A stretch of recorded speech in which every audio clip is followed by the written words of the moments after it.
Sa atong unang pagbasa sa katapusan niini gibutang dinhi nga ang panimalay ni Jeroboam. Kani si Jeroboam mao man ni katong nakaangkon sa napo kabahin sa tribo or nasod sa Israel. So naghari siya sa napo kabahin. Ang iyang kontra mao ang usa ka bahin nga mao ang pamilya ni David, ang Huda. Niya haron ang mga tao niya nga mga Israelita sad nga naanad og simba ngadto sa Jerusalem kay usa ra may ilang templo sa una. Haron dili na moadto ang iyang mga katawhan katong napo ka pamilya. Dala sa iya 11 iyang gihimuan og mga Dios-Dios nga adto na lang sila magsimba sa mga gitukod niya nga mga simbahan nga naay mga Dios-Dios. Wa naman diha niya ang Ark of the Covenant, iyang giilisan adtong baka na tinunaw baka ng golden calf, mga bulawan na baka niya mo'y iyang gipasimba sa mga tao. Og mao ni ang nasuk-an sa Ginoo niya niingon dayon diri kining mga butangan nakaangin sa panimalay ni Jeroboam sa pagpakasala busa gilaglag kini hangtod sa hangtod. Mao tong nangabihag na sila tungod sa kasuko sa Ginoo, wa na sila panalipdi batok sa ilang kaaway. Mao na ang mga tao nagtuaw dinhi sa atong salmo, giingon dinhi pagsulti Ginoo, hinumdumi kami tungod sa tungod sa gugma nimo sa imong lungsod. Murabag nangandoy ang mga tao nga nindot magyudunta kay to sa una nga adto kita mo simbas Ginoo, na unsa naman Hinoo ni karon nangabihag naman ta. Kamoron nagtap-tap naman mo diha, mga tiwasono naman kay mong mga naon. Wa mo kapangandoy ana nga nindot man tatong di ta magtap-tap. Kato bang why limit, why social distancing, no? Nindot unta kay to ngano naman ni ron. So mas may sa tingaling mo ingon tayo nga Ginoo, hinumdumi kami tungod sa gugma nimo sa imong lungsod. Ikaw no, lingi ana imong tupad ina nangandoy kang matangtang ng imong tap-tap.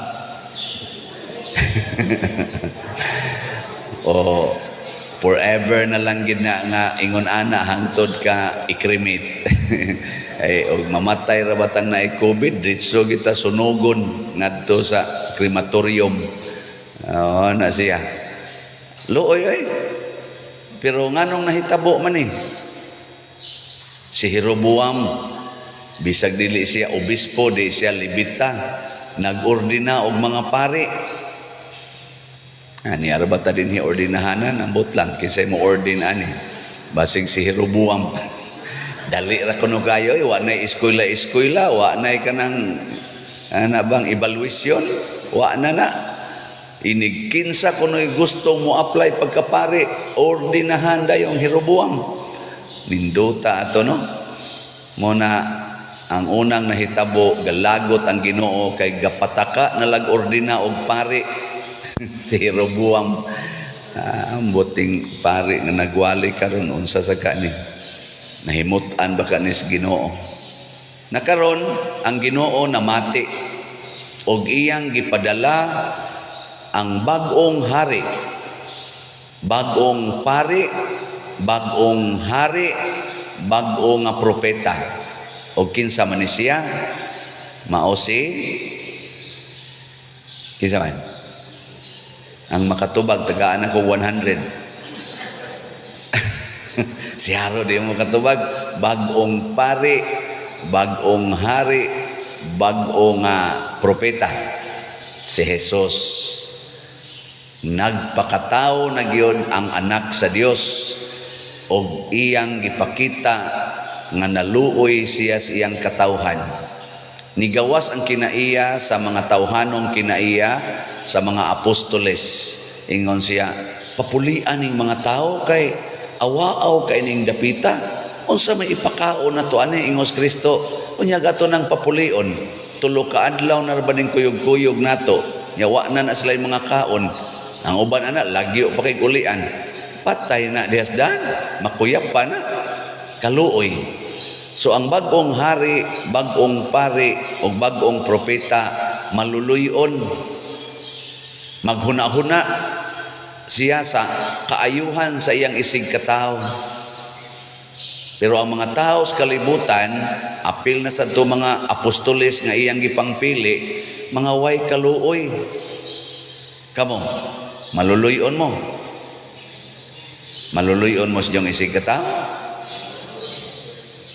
Naram dahil na, luoy mo dahil mo. Huwag mo mangural sa inyong balay. Nga lisod na nung king agianan sa inyong silingan. Huwag mo anak maghimo. Naghuna-huna mo nga dako untag agianan ang silingan. Nya hapsay unta ang agianan, naghuna-huna mo na.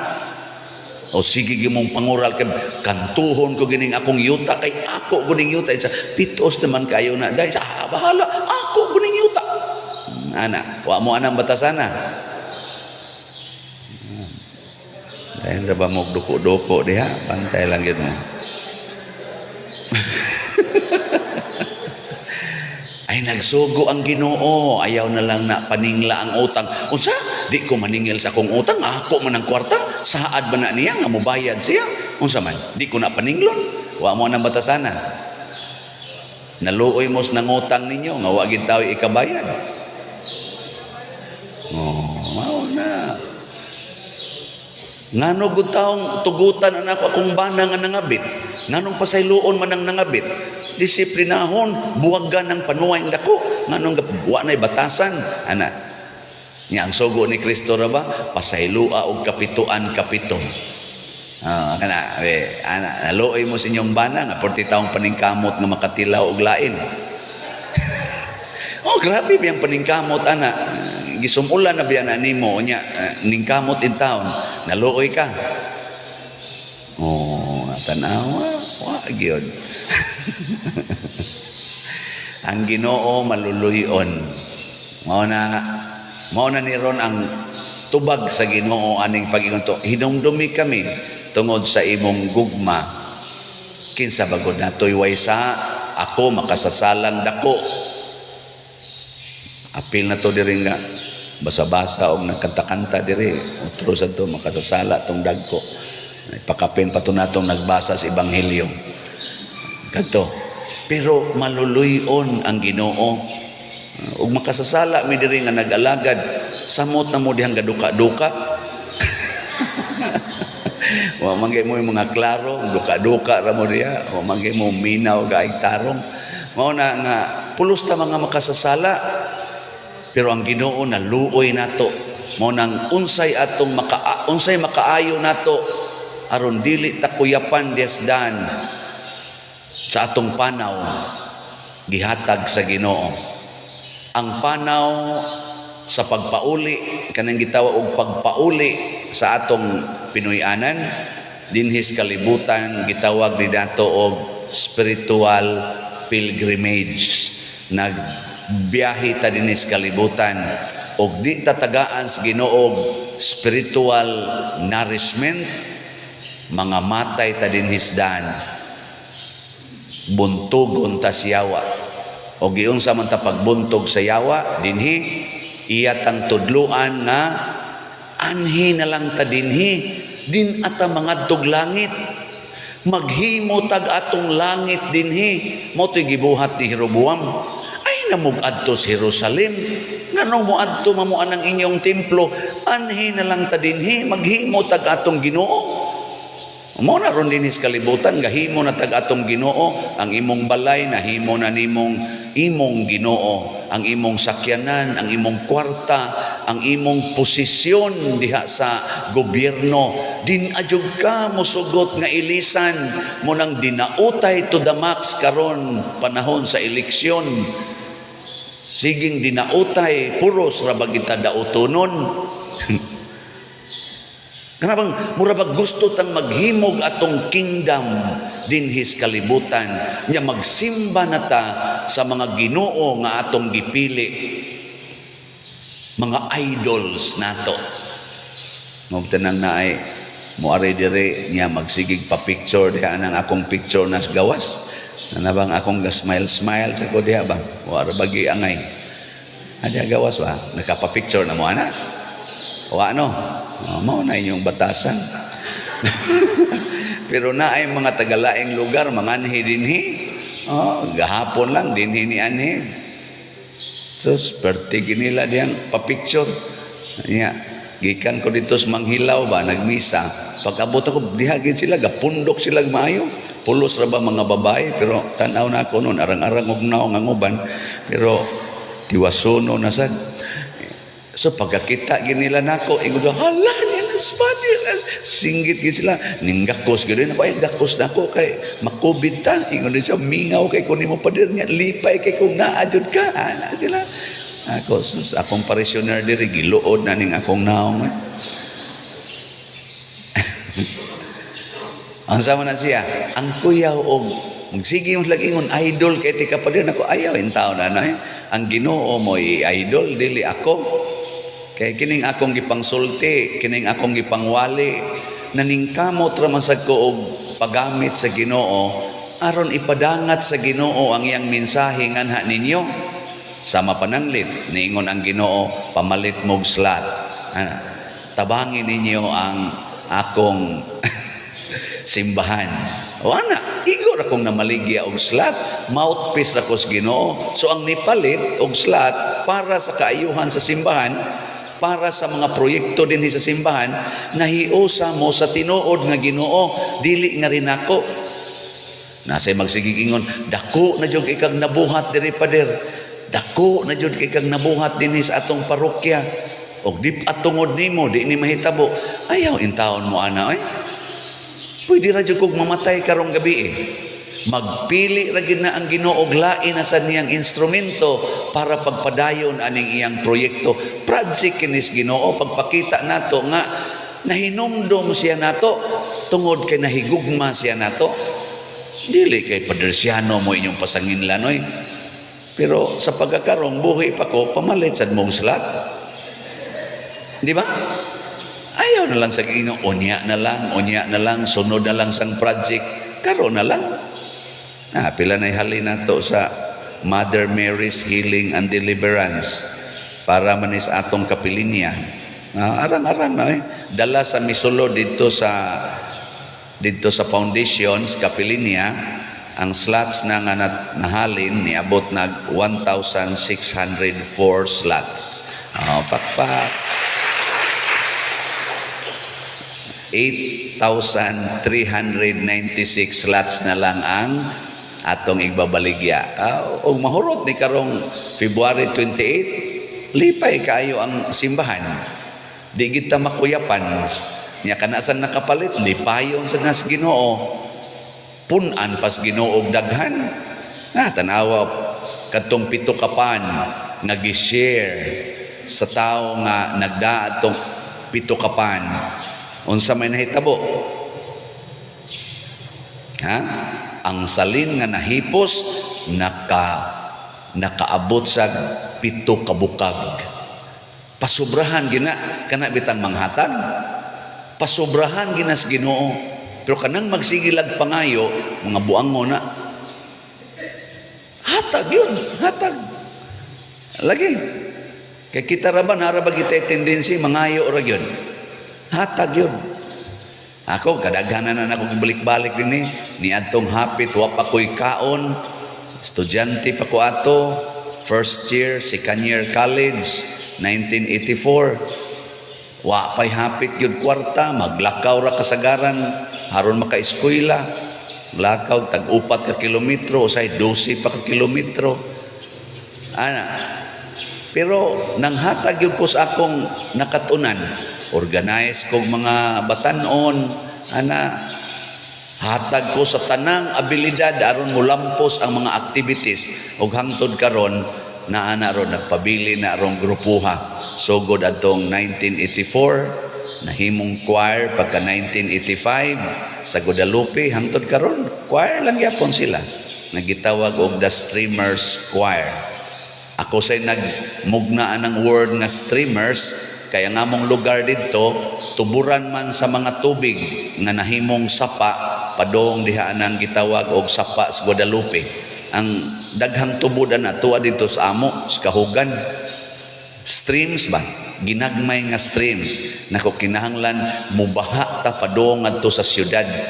Mo to mo serve Miss Choir, maglakaw mig 6 ka kilometro o 7 ka kilometro padong sa Langob sa Guadalupe, mukanta mi didto ini ka alas 4, ighuman na mo kanta sa choir, manglakaw na pud mig balik ngadto 7 na sad ka kilometro balik sa amo sa Kahugan. Sunan nga na, ingon ana may ka-dedicated pasan ang among sista. Uwan og init, dangog, baha, ana serve gyud. O, tanawa karon ni baha gyud ning abot nga ris liluan. Ni streams ba, no? Ni flow ang streams, ni abot sa liluan, karon nahimo ng slots. Unya ang mga slots ni flow sa gikan sa tibuok nasod sa kalibutan, daghang mga nasod padong na dire ni reklamo na gud ang Western Union, giblock na ko nila kay scammer kuno ko. Pero mo ni ang streams sa grasya, ano? Di ba? Ang Zoom kanang padadaan ng kwarta nga Zoom, oy giblock ko kay scammer kuno ko. Nako, unsaon mag-inyo ni kalibutan man na. Mo man na ang judgments kalibutan, pero nagpabilin nga daghan ang nalipay, ang simbahan nalipay ni streams. Kaniadto hapit kuway kaon, karon nga sige na kog likay-likay sa kaon. Perting pagkaon daghan. Sa una daghan perting paita pangitag kwarta, lukdo anang perting bugata aron lang masuhulag 15 pesos, 20 pesos, ilakaw anang mga 3 ka kilometro kapin. Haron lang masuhulan og 20 pesos. Sudlot ng mata na to diag linukdo. Karon, Jesus, dupa-dupa na lang, perting, daghanang masakpan. Sobra 15 pesos Di ba? Oo na siya. Nganong ning flow man ni siya? Sa ako lang ning experience Nganong nahitabo man ni? Wa gyud ko'y huna-huna pagtigom og kwarta. Unsa man? Hatag yun. Muna empty gyud ko, wa ko'y kwarta. Ug naa man ko'y nahibiling jutay para sa na ipanghatag yapon sa uban nga nanginahanglan nga dili na lang ko gusto nga i-charge pa diri sa atong panudlanan sa parokya. Mao lang sa kunuhan ay akong share personal kong muhatag, pero the rest hatag balik di gyud ko magkupot og kwarta. Ngano man ako ginanggi kondisyon lumalabay ra ko aning kalibutana. I am in pilgrimage sama sa mga apostoles, wa magtipig og kwarta sama ni Kristo, wa maghimog iyang kaugaringong balay, og mauna na ang makapabulahan sa atong isig katao. Mo na mangutana mo nganong naingon ani ni dinhing atong parokya tungod sa akong pagpamaligyag slots. Nganong namaligya man kog slots aron sad ko makaimbitar sa mga manggihatagong tao sa kalibutan nga mohatag nganhi sa simbahan ug ayuhon ko na paggamit nga dili nako binuangan. Bahala nagnay mo accuse nako pila kay gisod nimo sa imong bulsa pader. Ana may mo ingon ana. Ay, kay bawo na kus gimmick ninyong mga pari. Ako ay tanaw ko na ko na niya nasang yawan onay. Wa gyud kahibaw sa kamatuoran ba. Si Kristo sa una ginganlan sa tug yawa, ginganlan sa tug Beelzebul. Ang mga apostoles gi-accuse mo sa tug, gipangpatay mo gito, gipanglansang sa cross. Kinsa man sad kong moreklamo aning mga buzzers, kaning mga madudahon, kining mga tao nga magsigig daot mismo din sa atong parokya, kusog yapon kay mudaot nako. Ana, kinsa man sad kong moreklamo ana nga si Kristo mismo sa iya yung mga silingan, giguroy man siya kay ihugon tas pangpang. Wa man siya tahura. Maagian yapon na nato, pero ayaw kahadlok. Sige yung hatag yun. Anha kita diha mo lambo. una mamili tag mga politicians nga kusog banghatag, dili magsigig padagko anang ilang mga balay, sigig panindot anang ilang mga mansions, ang ilang mga constituents 40 taong lisura sila dito dagko na kay mga balay. Ana mga buangon na mga politisyana, mga leader na nga liwat ni Jeroboam, no? Mapahimuslanon, ana ganing sana sinasinahon, anang kuan ba, anang masinahon, nana. Mo na ano, hilingi ay mong tupad. Yung na, kusog ka manghatag. Sige na. Sige na, lingi ada yan. Kusog ka manghatag. Sige, katong kusog manghatag, nindog ta.